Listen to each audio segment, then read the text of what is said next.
Shalom à tous, nous vous saluons de partout où vous nous suivez à travers le monde. Nous sommes encore très heureux de vous savoir, très nombreux, devant ces programmes qui ne cessent de bénir vos vies. Votre émission Point des Doctrines avec l'homme de Dieu, le révérend docteur Dieudonné Sitalwemba, homme de Dieu. Shalom. Shalom mon frère. Avez-vous un mot à dire à tous ces milliers d'hommes et de femmes qui nous suivent et qui sont continuellement bénis par cette émission? Non, je vous dis simplement, bien-aimés dans le Seigneur, vous qui nous suivez, un grand merci d'être très intéressé à cette émission. Votre intérêt, votre désir, votre présence est pour nous une grande motivation de pouvoir parler de la part de Dieu. Quand vous nous suivez, priez pour nous aussi. Merci. Merci beaucoup, homme de Dieu. Merci aussi à vous tous qui nous suivez. Restez connectés, nous passerons certainement un moment très béni dans la présence du Seigneur. Homme de Dieu, nous parlerons aujourd'hui du péché. Notre thème, c'est le péché. D'entrée de jeu, c'est quoi le péché? Le péché, c'est toute pensée, toute parole, toute action, tout acte que pose un homme qui est contraire à la volonté de Dieu. Ouais. Qui est vraiment opposé à la nature de Dieu. Quand quelqu'un pense tuer quelqu'un d'autre, le fait de tuer l'autre est opposé à la pensée de Dieu. Ouais. C'est un péché. Quand quelqu'un injurie quelqu'un, le fait de l'injurer, c'est un péché. Okay. Parce que le péché est toujours par rapport à Dieu d'abord. Ce que Dieu veut que nous fassions, quand on ne le fait pas, c'est un péché. Ou quand on sait ce qu'il faut faire, mais on ne le fait pas, c'est un péché. Le péché signifie manquer le but. Le fait de manquer le but. Quand quelqu'un vise un oiseau pour tuer, et quand la balle échappe l'oiseau, il a péché. Il n'a pas atteint le but. Dieu le Créateur a fixé des normes. Il a fixé des standards de perfection. Et quand l'homme est dans l'incapacité d'atteindre les standards de perfection de Dieu, l'homme est en train de pécher. Okay. Voilà un peu en gros ce que le péché signifie. Alors si nous vous écoutons en train d'expliquer le péché, nous nous rendons compte finalement que le péché est une réalité qui est attachée au cœur de l'homme, si on peut dire ainsi. Exactement. Donc tout homme est pécheur. Tout homme est pécheur, le péché est universel. Personne ne peut dire qu'il ne pêche pas. Bon, maintenant, où a eu lieu finalement le premier péché, si on peut dire ainsi? Est-ce que l'homme a été créé pécheur? Nous nous sommes retrouvés en train de pécher? Vous pouvez un peu nous fixer un peu, de manière un peu chronologique, le premier péché a eu lieu où, quand et par qui? L'homme n'a jamais été créé pécheur. Le premier péché a commencé non pas avec l'homme. Le premier péché a eu lieu dans les cieux. Lucifer, quand il était le patron des anges, le chef des anges, c'est lui qui a été le premier pécheur. Ah, c'est Lucifer qui est le premier pécheur. Le premier pécheur, c'est Lucifer. Wow.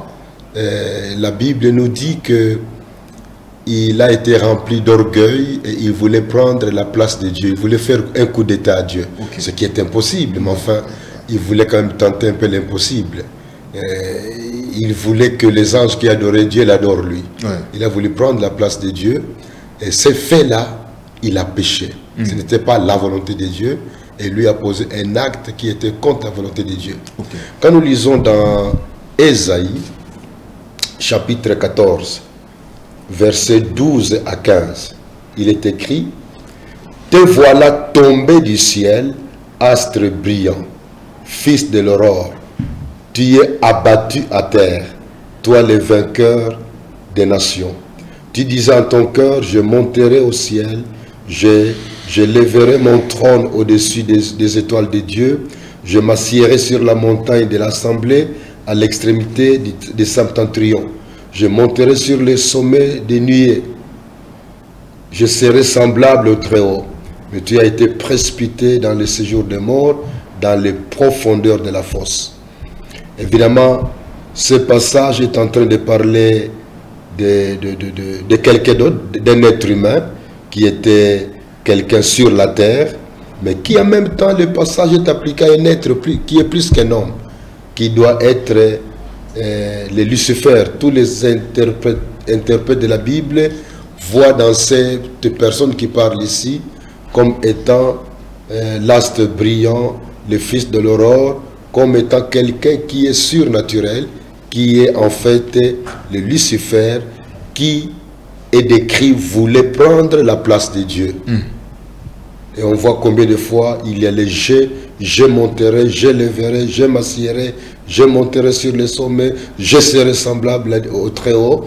Il voulait prendre la place de Dieu et il a péché. Donc le premier péché a eu lieu non pas sur la terre, mais dans les cieux. Mais comment alors le péché est-il entré dans le monde si cela n'a pas commencé ici? Parce que là, c'est pas ça peut être une information pour quelqu'un ou bien un rappel pour quelqu'un qui nous suit, que le premier péché a eu lieu non pas dans le monde, mais dans le ciel. Exactement. Finalement, alors, comment est-ce que le péché est-il entré dans le monde? Le péché est entré dans le monde par Adam. C'est le diable, le premier pécheur, qui est venu dans le jardin d'Éden et qui a séduit Ève et qui finalement, par cette séduction, Adam s'est retrouvé dans la désobéissance à la parole de Dieu. Quand nous lisons Genèse 2 au verset 16 à 17, nous avons une pensée clairement exprimée de Dieu. Dieu qui dit à Adam ce que Adam ne devait pas faire. Je suis dans Genèse chapitre 2, versets 16 à 17. L'Éternel Dieu donna cet ordre à l'homme: tu pourras manger de tous les arbres du jardin, mais tu ne mangeras pas de l'arbre de la connaissance du bien et du mal, car le jour où tu en mangeras, tu mourras certainement. Ça, c'était l'ordre que Dieu avait donné à Adam dans le jardin d'Éden, au verset 15 qu'on n'a pas lu. Il devait cultiver, garder le jardin, mais lui a dit: tu peux manger de tous les arbres, de tous les fruits, tu peux te réjouir de tout cela, sauf l'arbre de la connaissance du bien et du mal. C'était l'ordre clair. Et Dieu lui a dit: quand tu désobéiras, tu mourras.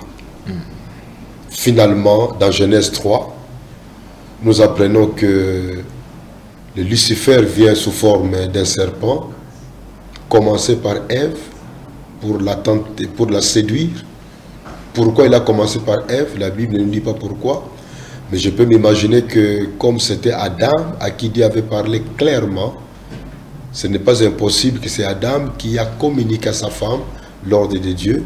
Et le diable, sachant que la personne qui apprend une information par une source secondaire n'est pas souvent aussi fidèle que la personne qui a appris par la première source.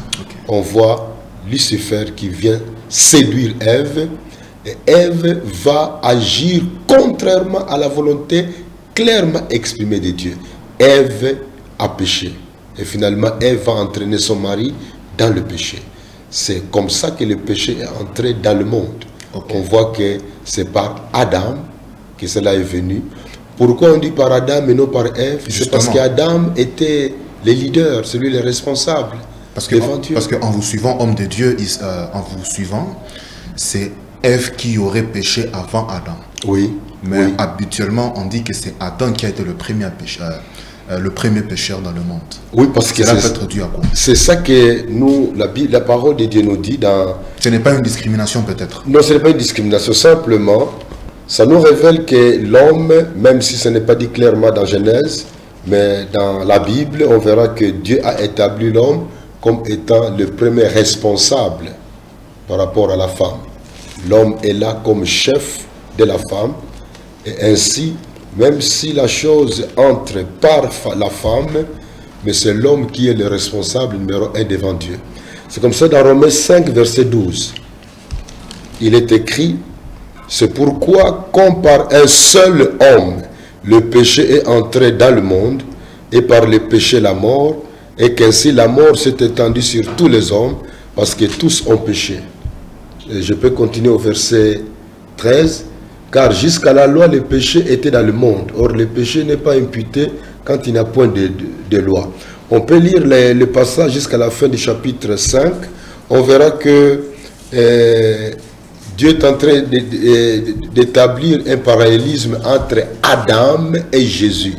Le péché est entré dans le monde par Adam et la justice va entrer dans le monde par Jésus-Christ.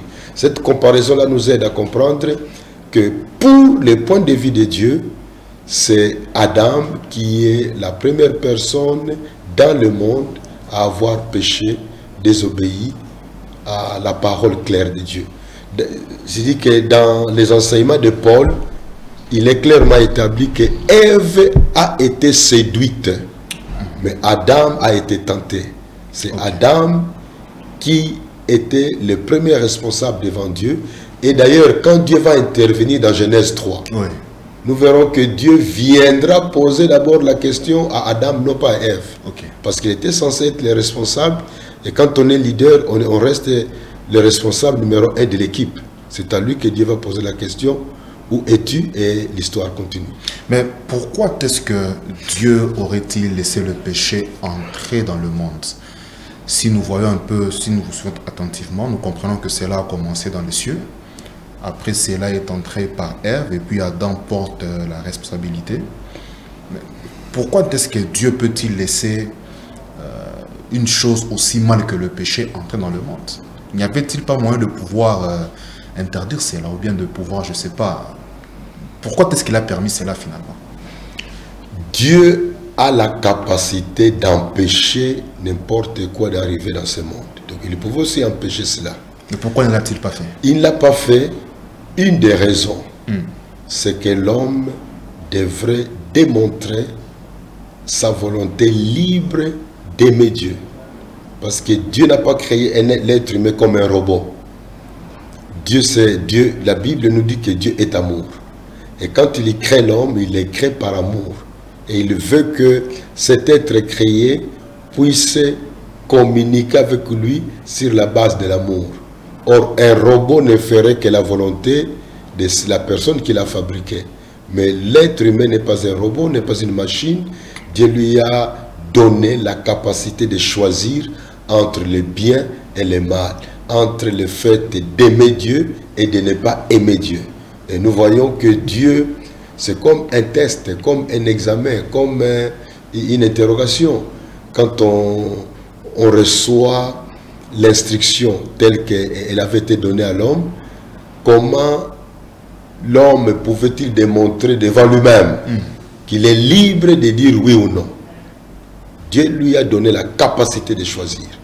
Il pouvait choisir, il devait choisir entre le bien qui est obéir à Dieu et le mal qui est désobéir à Dieu. Et curieusement, l'homme a choisi le mal. On peut dire que c'est un piège, Dieu a piégé l'homme? Non. Mais c'est un test. Comment on peut définir un Dieu qui est bon mais qui permet, qui peut piéger entre guillemets un homme que lui-même il a créé? Non, le mot piéger serait mal placé si nous prenons toute la parole de Dieu comme un ensemble uni. C'est un test alors peut-être? C'est le mot test qui serait mieux que le mot piège. D'accord. Parce que Dieu n'est pas un cynique. Dieu n'est pas quelqu'un qui veut tellement faire souffrir quelqu'un par plaisir. Non. Et je rappelle que l'élément fondamental est au niveau de la capacité de choisir. Vous êtes marié. Si vous découvrez un jour une lettre dans la valise de votre épouse qu'elle s'est mariée avec vous, parce qu'on lui a imposé de le faire. Je ne pense pas que vous danserez. Non, ça c'est frustrant. Ça. C'est très frustrant. Au contraire, le contraire, si vous découvrez une lettre dans sa valise dans laquelle elle dit que j'ai choisi moi-même cet homme et je l'aime personnellement et volontairement. C'est une source de beaucoup de bonheur. En fait, Dieu a besoin de gens qui l'aiment librement, qui l'aiment par choix. Il fallait ces tests-là pour voir que l'homme n'était pas obligé de faire le bien, mais il avait un choix à faire dans sa façon de gérer sa relation avec Dieu. Je sais, pendant que vous parlez, nous essayons un peu de réfléchir, homme de Dieu. Que serait-il arrivé si Adam n'avait pas péché? Parce que là, vous nous avez fait comprendre que le péché commence au ciel, cela vient sur la terre à travers Ève qui est séduite. Ma question a un peu dévolé.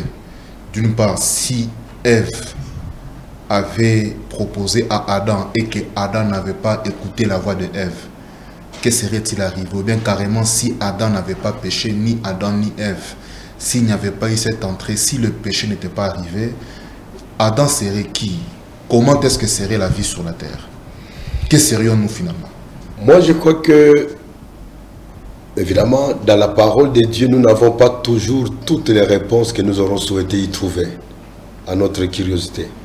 Mais toutefois, la parole de Dieu nous aide à supposer même certaines hypothèses,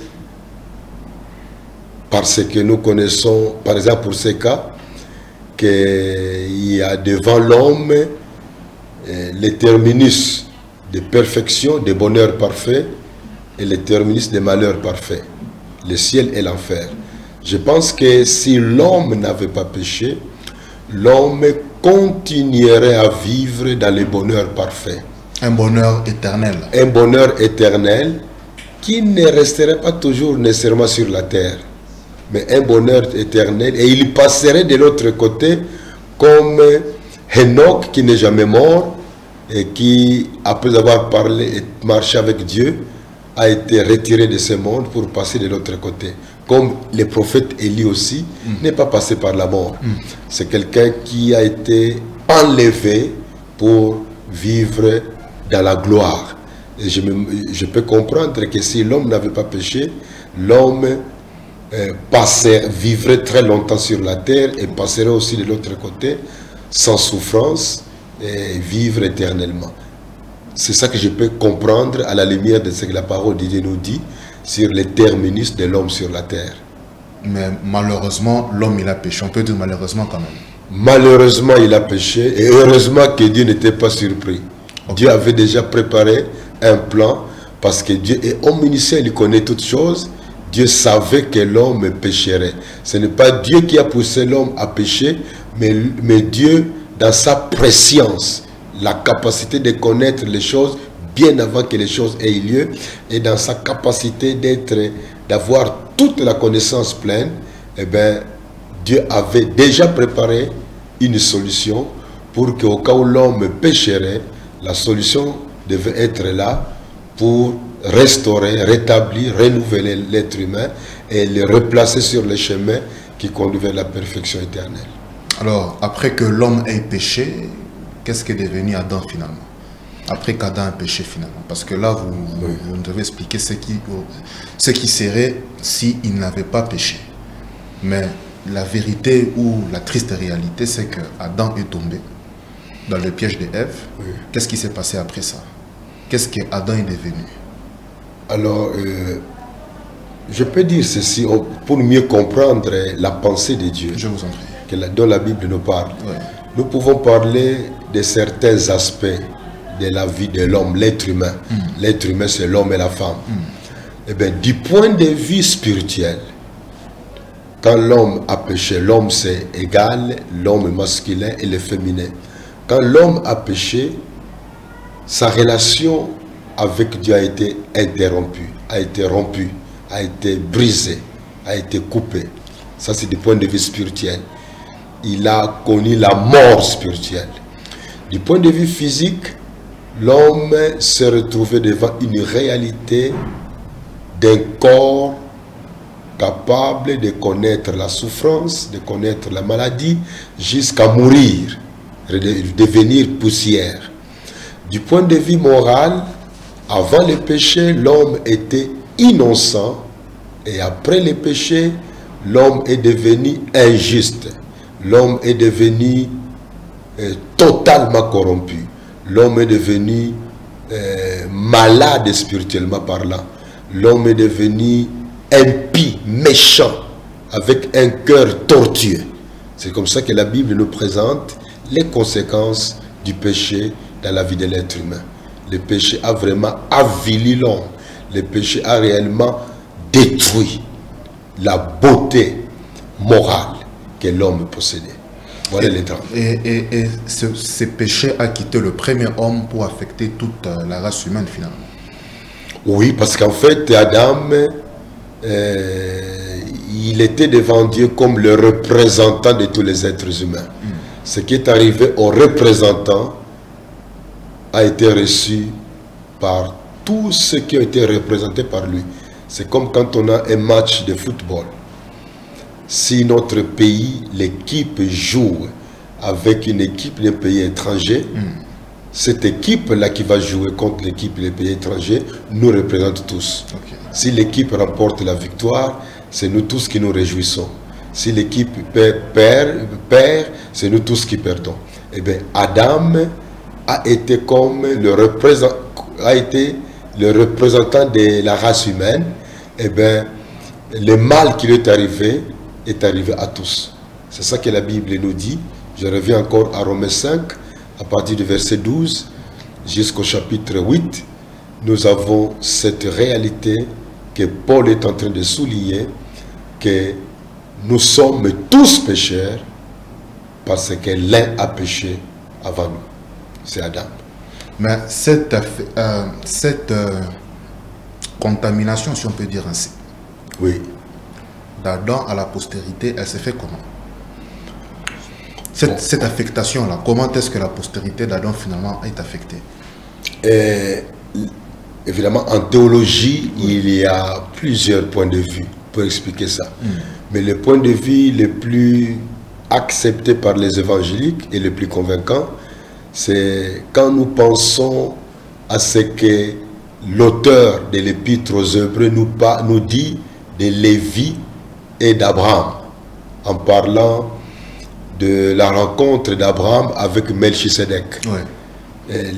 L'auteur de l'Épître aux Hébreux va nous dire que quand Abraham a donné la dîme à Melchisedec, eh bien, Lévi, qui n'était pas encore vivant, mais qui était en lui, dans Abraham, a donné la dîme à Melchisedec, pour montrer finalement, l'auteur qui parle, l'auteur de l'Épître aux Hébreux, pour arriver à démontrer que les sacerdoces, selon les Lévites, étaient inférieurs aux sacerdoces selon l'ordre de Melchisedec. C'est comme ça que Melchisedec, en bénissant Abraham, il a béni Lévi. Et selon la Bible, c'est le supérieur qui bénit l'inférieur. Donc Melchisedec est supérieur au Lévi. Et Jésus vient de l'ordre de Melchisedec. Cette logique-là s'applique même aujourd'hui pour vous et moi. Moi, j'existe parce que mon grand-père, que je n'ai jamais connu, mon père, son papa, le papa de mon papa, etc., etc. Eh bien, s'il était mort, humainement parlant, je n'aurais pas existé. Parce que la multiplication, ça serait interrompue quelque part. Mais si je suis là, c'est parce qu'il y a eu un papa et une maman qui eux aussi avaient des parents, qui eux aussi avaient des parents, et puis on ne fait que monter. Eh bien, on peut dire que j'étais dans mes parents avant de naître. Comme Lévi était dans Abraham.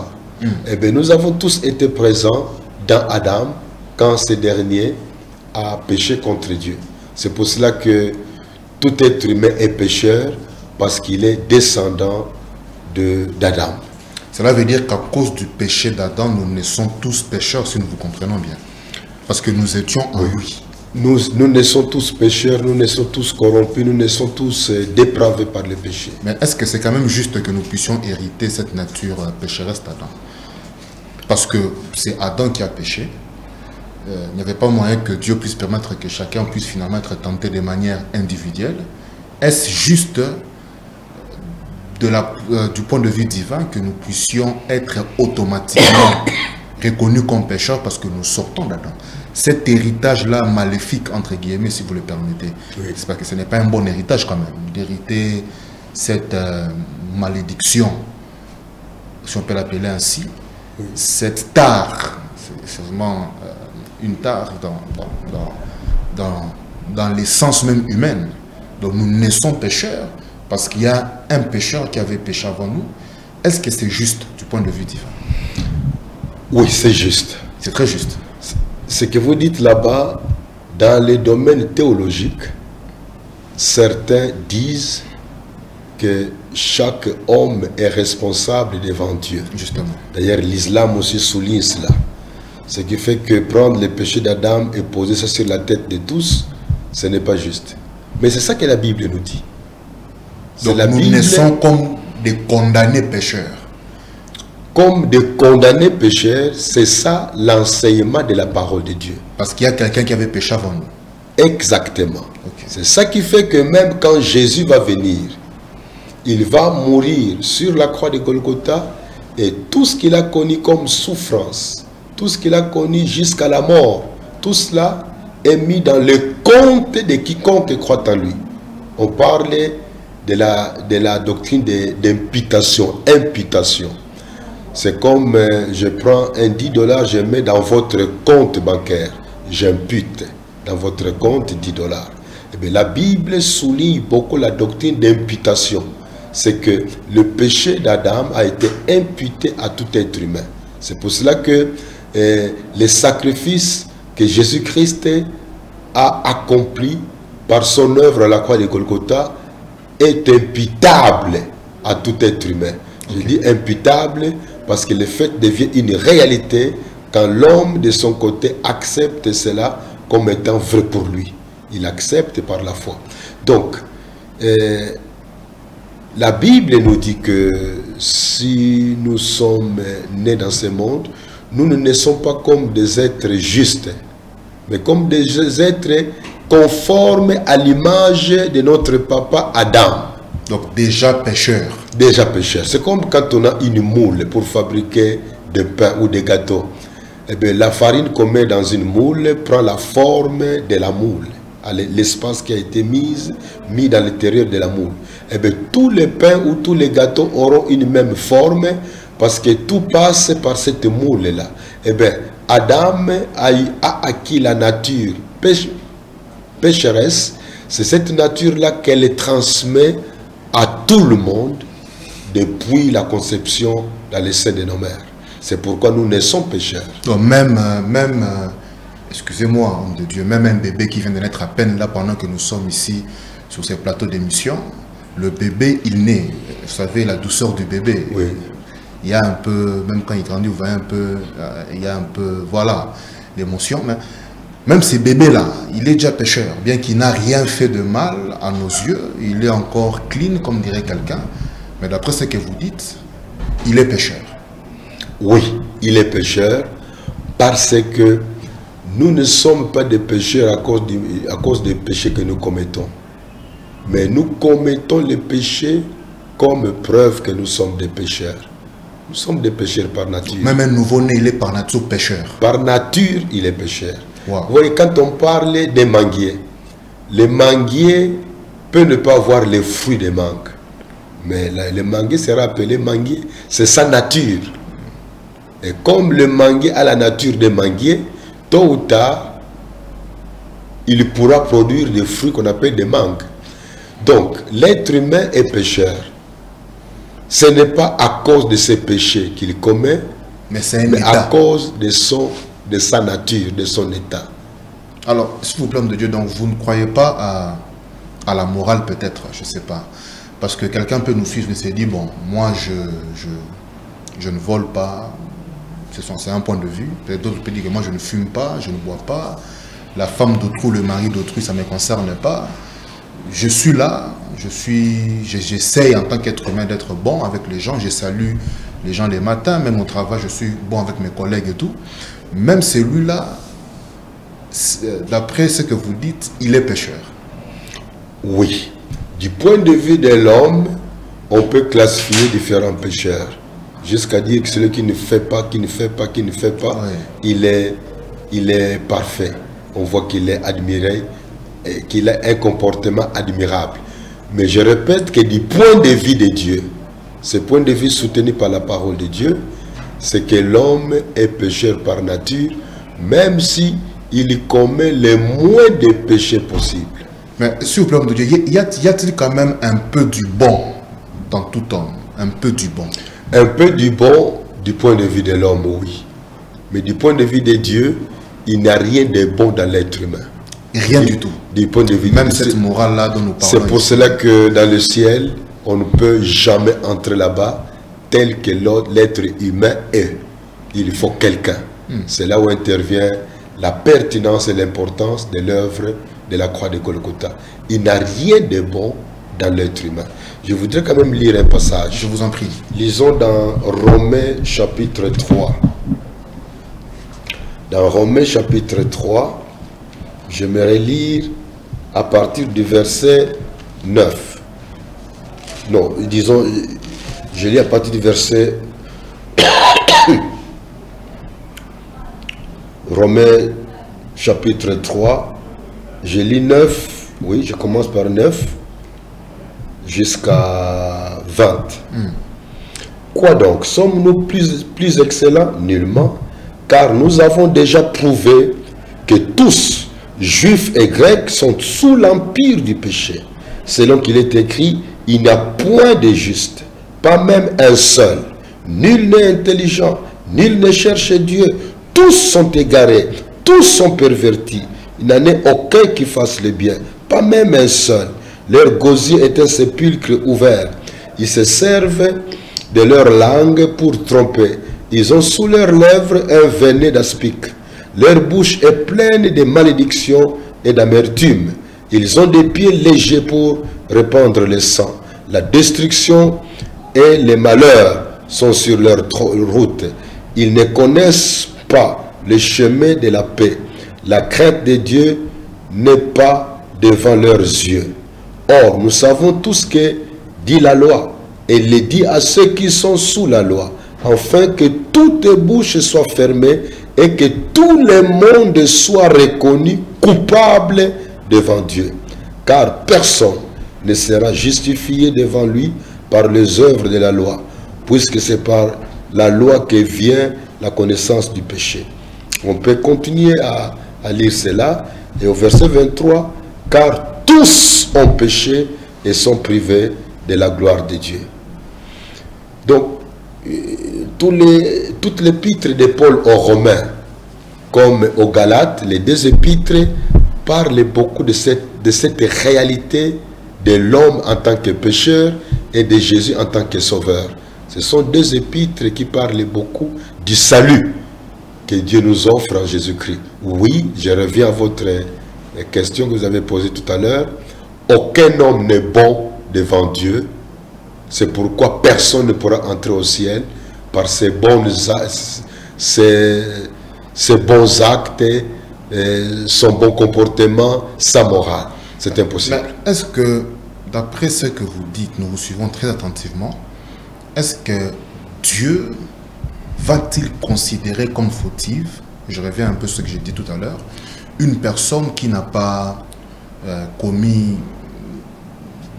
exemple, un homicide, un meurtre, un excès d'alcool, l'immoralité, quelqu'un qui est en train de se préserver? Est-ce qu'une telle personne aussi, Dieu la considère comme fautive?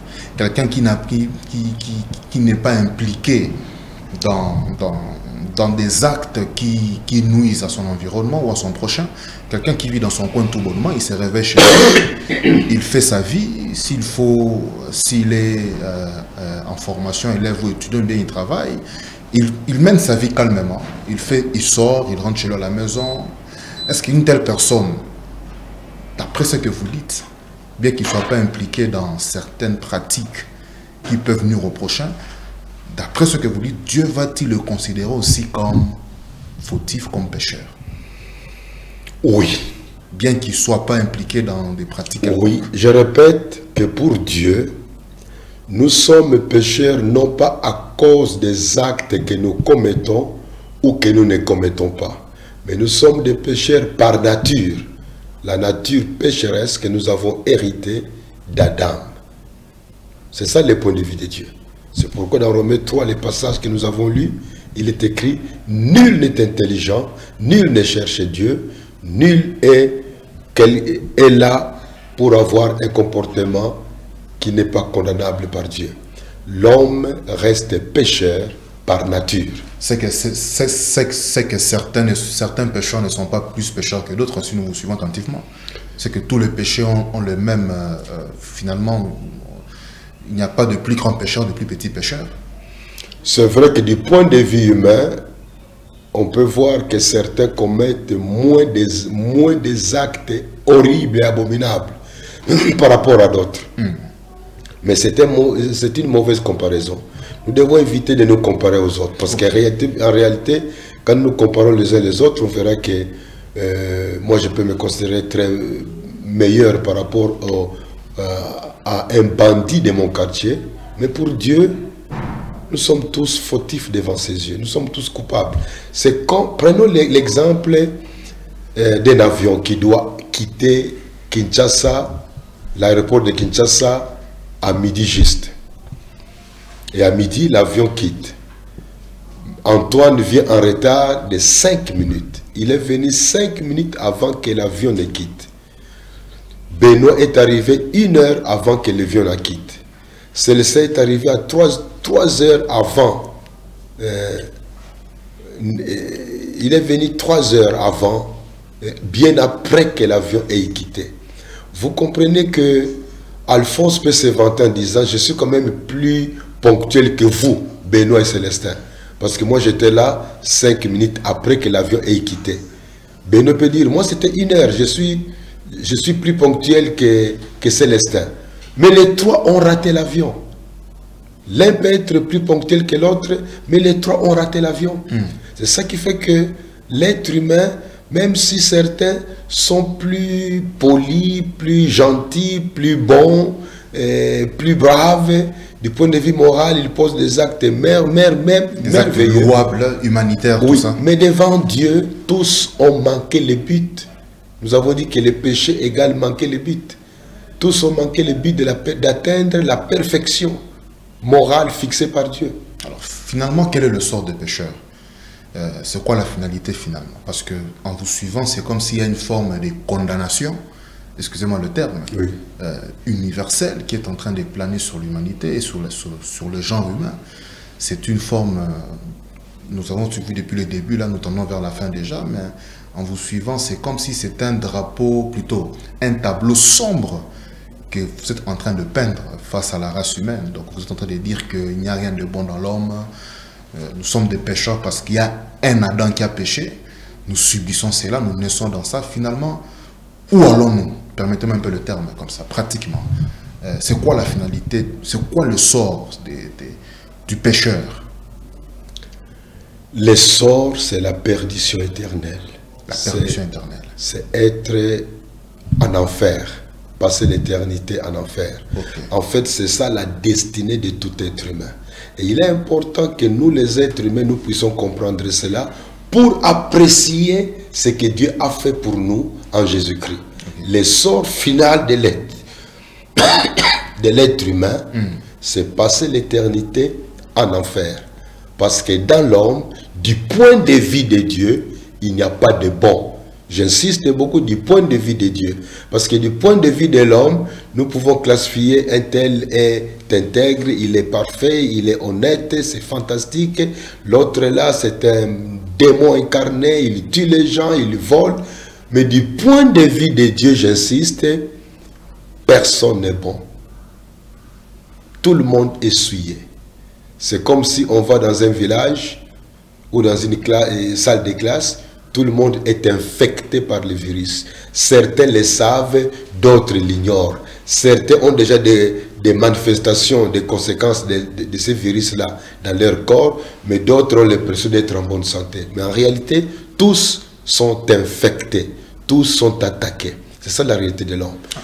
Plus on comprend ce que la Bible dit sur le péché, plus on se rend compte que le péché est grave. Mais y a-t-il une solution à cela? Parce que finalement, quand nous sommes en train de naître comme pécheurs, là, un nouveau-né qui est condamné à être pécheur, qui est condamné à la perdition, qui grandit dans ça, il étudie dans ça, il s'est marié dans ça, il travaille dans ça, finalement il meurt dans ça, il est condamné à la perdition éternelle. Y a-t-il une solution pour sortir de cet état? Qu'est-ce qu'on peut faire finalement? Je suis pécheur, je reconnais que je suis pécheur, mais je fais quoi? Parce que là je suis perdu en vous écoutant attentivement. Qu'est-ce qu'on peut faire là-dessus? Ce qu'on peut faire, c'est regarder à Dieu pour savoir, y a-t-il une solution qu'il a prévue pour ça? Et la réponse de la Bible, oui. Okay. Jean 3,16 nous dit, car Dieu a tant aimé le monde qu'il a donné son Fils unique, afin que quiconque croit en lui ne périsse point, mais qu'il ait la vie éternelle. Voilà pourquoi la mort de Jésus-Christ sur la croix de Golgotha reste fondamentale. Nous aurons l'occasion d'en parler dans les jours qui vont venir, mais il est important qu'on puisse dire ça ici, que devant cette situation dramatique de l'homme, Dieu a prévu la solution. Il a prévu. C'est Jésus-Christ qui l'a donné. Et en Jésus-Christ, nous avons la possibilité d'être pardonnés de tous nos péchés. Et nous avons la possibilité d'être délivrés de notre nature pécheresse. Nous avons la possibilité d'acquérir une nouvelle nature. Nous avons la possibilité de devenir de nouvelles créations. Donc, la seule solution, c'est Jésus-Christ. La seule solution, c'est Jésus-Christ. Qu'est-ce qu'il faut faire par rapport à lui finalement? Alors, nous pouvons clôturer par là. Il faut croire que ce qu'il a vécu comme souffrance, Jésus-Christ, oui, à la croix de Golgotha, c'était pour moi, c'était pour vous, c'était pour celui qui nous suit. Quand on accepte cela comme étant la vérité, et on lui dit d'entrer dans notre vie, et il le fera. Car il est écrit, mais à tous ceux qui l'ont reçu, à ceux qui croient en son nom, et là, c'est la parole de Dieu qui est Jésus-Christ, Jésus a donné le pouvoir de devenir enfant de Dieu. Il faut se repentir de sa vie de péché et de croire en Jésus-Christ comme Sauveur et Seigneur. Waouh! C'est la seule solution pour sortir de ça. C'est la seule solution, sinon on est perdu. Condamné à la perdition. C'est pour cela que les missionnaires, le travail missionnaire existe. Quand on est convaincu de tel message et qu'on est soi-même sauvé, on a un cœur qui brille pour apporter ce message à ceux qui peuvent nous écouter. Fantastique. En tout cas, c'est sur ce temps que nous allons atterrir. Vous tous que nous avez suivis, vous avez certainement été bénis par ce qui a été dit. Je ne sais pas s'il y a un dernier mot pour aujourd'hui par rapport à tout ce qui a été dit. Je décris l'être humain comme étant coupable devant Dieu, comme étant incapable de faire quoi que ce soit qui fasse plaisir à Dieu. Mais Dieu a donné la solution, c'est Jésus-Christ. Êtes-vous sauvés, retirés du chemin qui conduit en enfer pour être placés sur le chemin qui va au ciel? Si vous n'avez jamais connu une telle expérience dans votre vie, je vous demande et je vous prie de recevoir Jésus comme Sauveur et Seigneur. En disant simplement là où vous êtes, Seigneur Jésus, je ne te vois pas, mais j'accepte que tu es mort pour moi sur la croix de Golgotha. En ce moment, je t'ouvre mon cœur, je te reçois comme Sauveur et Seigneur. Si vous le faites, Dieu déclare que vous devenez son enfant. Merci. Merci beaucoup, homme de Dieu. Merci aussi à vous tous qui avez suivi ce programme.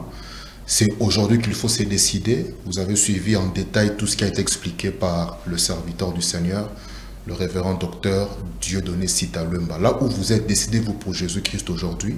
Faites-le le plus tôt, car rien ne vous rassure que vous serez encore demain parmi les vivants. D'ici là, portez-vous bien. On se retrouve au prochain numéro, même chaîne, même heure. D'ici là, que le Seigneur vous bénisse. Soyez abondamment bénis.